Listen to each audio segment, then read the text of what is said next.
Hello everyone, welcome to online session of Manu Law classes. I am Dinesh Kumar and I am former assistant professor of law at Campus Law Center, Law Faculty, Delhi University, and presently I am working as an academic head of Manu Law classes. So dear students, today I will discuss with you one of the most important doctrine of IPC, that is doctrine of duress. In this doctrine, I will tell you the meaning of this particular doctrine and the relevance of this particular doctrine. But before moving to the doctrine, there is an important announcement to all of you. Admissions are open at Manu Law classes for upcoming batch of 2022 and 2023 and for the course of 1 year and 2 year course. All of you may get yourself enrolled with us for getting the best result, and for more information you can dial the given number on the screen, that is 9971 444 054, and you may also visit our website, that is www.lawentranceindia.com. We at Manu Law classes are also providing 15 days free trial to all the aspirants of law entrance examination, and in these 15 days free trial you will get the following benefits. Number one, you will get the live classes with one-to-one interaction. Second, you will get the various recorded conceptual lectures. Third, you will get various topic tests and various sectional tests. And at last, we will provide you the analysis of your performance, and this analysis will be done by our team of experts. To avail this facility, you need to do the following acts. Number one, you should find the links in the description below first. Then you should locate the sign up for 15 days free trial. Then you should fill the form available there, and you will be eligible to get the benefit of this facility. So dear students, now we come to the main topic, that is the doctrine of duress. You may be aware about the doctrine of duress. Basically chapter 4 of IPC containing sections 76 to 106 provides for the various general exceptions. Means IPC का जो chapter 4 है उसमें section 76 से 106 तक sections दिए गए हैं, और all these sections are the part of general exceptions. So first of all we should understand what is the meaning of term general exceptions. My dear friends or dear students, there are certain circumstances which have been given under these various sections, and in these various sections if a person commits an act, then that act is not considered as an offense. Means अगर किसी person ने कोई भी act किया है और वो act section 76 से 106 तक की किसी भी सर्कमस्टेंसेस में फॉल करता है, then that act will not be an offence. वो एक्ट एक ऑफेंस नहीं होगा, and that is the reason the name of this chapter is general exception. Now one more thing is that there is a legal maxims in the law, actus non facit reum nisi mansit rea. It means that if any act has been done by a person without guilty mind or without mens rea or without mala-fide intention, then that person will not be liable for that act. Means अगर मैंने या किसी भी व्यक्ति ने कोई काम किया है, कोई एक्ट किया है, and that act has been done without any mala-fide intention or without any bad intention, then that act will not be considered to be an offense. तब उस एक्ट को हम एक ऑफेंस नहीं मानेंगे. Why we will not consider that act to be an offense?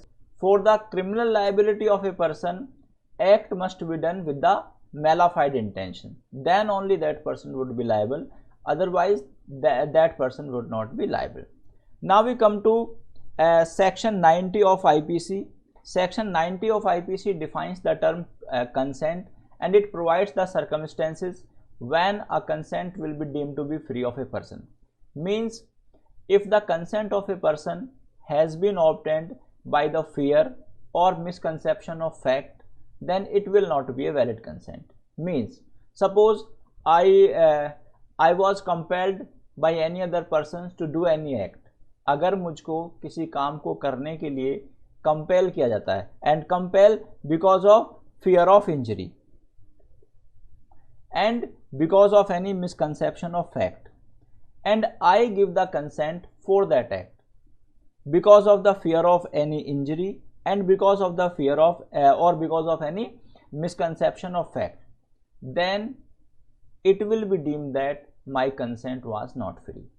And if my consent for that particular act was not free, then I won't be liable for that act.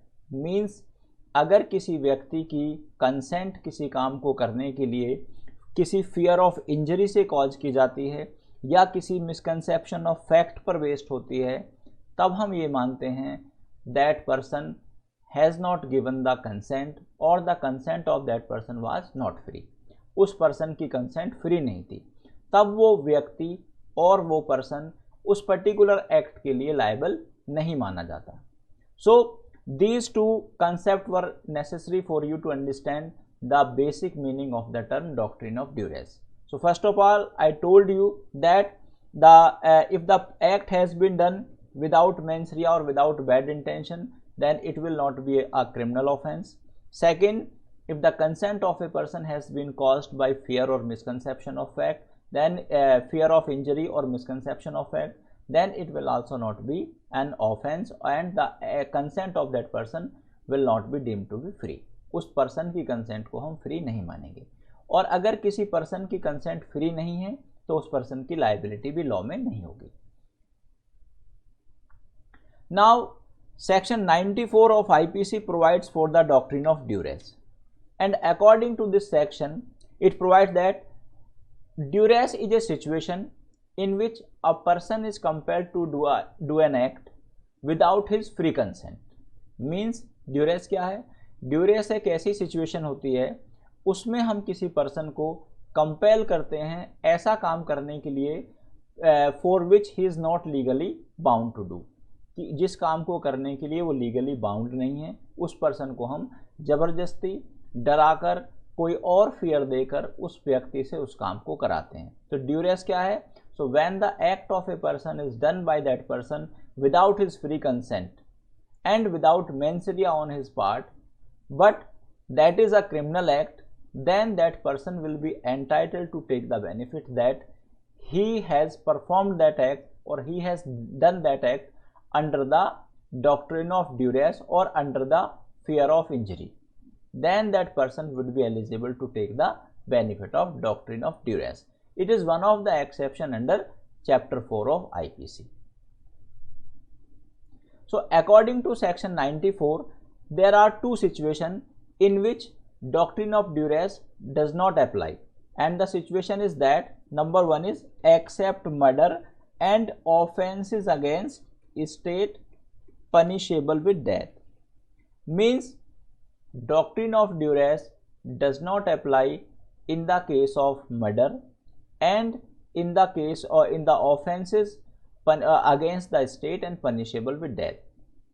For example, suppose I compelled a person to commit the murder of another person, ठीक है, even by fear of instant death, then that person who has committed the murder of other person will not be eligible to take the benefit of doctrine of duress. Means अगर मैंने किसी व्यक्ति को compel किया है, compel कोई भी fear मैंने देकर उसको कंपेल किया है और उस फियर से वो किसी दूसरे पर्सन की डेथ कॉज कर देता है, then that person will not be eligible और entitled to take the benefit of doctrine of duress. Means अगर उसने किसी का मर्डर किया है, भले ही मैंने उसको कंपेल किया है, तब भी वो डॉक्ट्रिन ऑफ ड्यूरेस का बेनिफिट नहीं लेगा और उसकी लॉ में लायबिलिटी होगी। सेकेंड सिचुएशन है, अगर कोई व्यक्ति ऐसा काम करता है, कोई ऐसा ऑफेंस करता है which is punishable with the death and the offence is against the state. Means कोई ऐसा ऑफेंस करता है जो कि ऑफेंस के स्टेट के अगेंस्ट है और पनिशेबल विद डेथ है, then he will not be entitled to take the benefit of doctrine of duress. So doctrine of duress के दो एक्सेप्शन हैं, मीन्स जहाँ पर doctrine of duress एप्लीकेबल नहीं होता। First commission of murder and second committing any offense against the state which is punishable with death। ठीक है, so every offense against state is not an exception to this doctrine. Rather, only those offenses are the exceptions of this doctrine which are punishable with death. तो यहाँ पर दो circumstances का पूरा होना जरूरी है. पहला क्या, offense should be against the state, and second, it should be punishable with death. Now we come to the next part of this doctrine. Means apart from these two situations, इन दो situations को छोड़ने के बाद, nothing is an offense which is done by a person and that person is compelled by virtue of fear of instant death. Means अगर किसी person को fear of instant death से compel किया जाता है और वो fear of instant death के डर की वजह से कोई भी offense करता है, any offense under IPC or under any other law for the time being in force, then that person will not be liable for that offense. तब वो व्यक्ति उस ऑफेंस के लिए लायबल नहीं होगा. तो आप समझिए बात को, क्या कि अगर किसी व्यक्ति को हम फियर ऑफ इंस्टेंट डेथ देते हैं और उसको हम मजबूर करते हैं, कंपेल करते हैं किसी पर्टिकुलर एक्ट को करने के लिए, then that person won't be liable for that act. तो उस एक्ट के लिए वो लायबल नहीं होगा. Now there are two explanations of this doctrine, and according to explanation 1, a person who of his own accord or by reason of threat of being beaten, means अगर कोई व्यक्ति केवल पिटाई के डर से being beaten, threat of being beaten, किसी gang of dacoits को ज्वाइन करता है and he commits any further offense while he joined the gang of dacoits, then that person will not be eligible to get the benefit of this doctrine. Means why this person will not be eligible? Because there is no fear of instant death. So अगर कोई व्यक्ति केवल पिटाई के डर से किसी gang of dacoit को ज्वाइन करता है और वहां पर वो कोई ऑफेंस करता है, then that person won't be eligible to get the benefit of doctrine of duress. तो वो doctrine of duress का benefit नहीं ले पाएगा.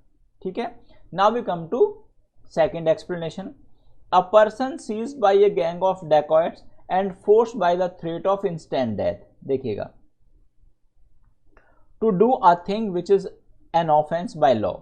मीन्स अगर किसी पर्सन को गैंग ऑफ डेकॉइट्स सीज कर लेते हैं, पकड़ लेते हैं, and they compel that person by the fear of instant death, वो उसको फियर ऑफ इंस्टेंट डेथ देते हैं. मीन्स कि अगर आपने ये पर्टिकुलर काम नहीं किया, then you would be, we will kill you instantly, हम आपको अभी मार देंगे. Then that person can take the benefit of fear of instant death and that person won't be liable for that particular act. For example, Smith compelled to take his tool by the fear of instant death to open the door of a house for the dacoit to enter and plunder. So means अगर जो gang of dacoits हैं वो किसी Smith को compel करते हैं fear of instant death से, और वो फियर ऑफ इंस्टेंट डेथ से किसी घर के दरवाजे को खोलता है जिससे कि डेकॉइट्स घर में एंटर करें और घर को लूटें, then the Smith can take the benefit of doctrine of duress. तो स्मिथ डॉक्ट्रिन ऑफ ड्यूरेस का बेनिफिट ले सकता है and he won't be liable for that. So that's all about the doctrine of duress. तो अभी हमने आपको doctrine of duress के बारे में बताया. It does not apply in the cases of death and the offence is punishable, offence is against state punishable with death. Similarly there should be the fear of instant death. So dear students, that's all for today. I will come again with the next doctrine. Till then, please take care yourself. Thank you very much and good bye.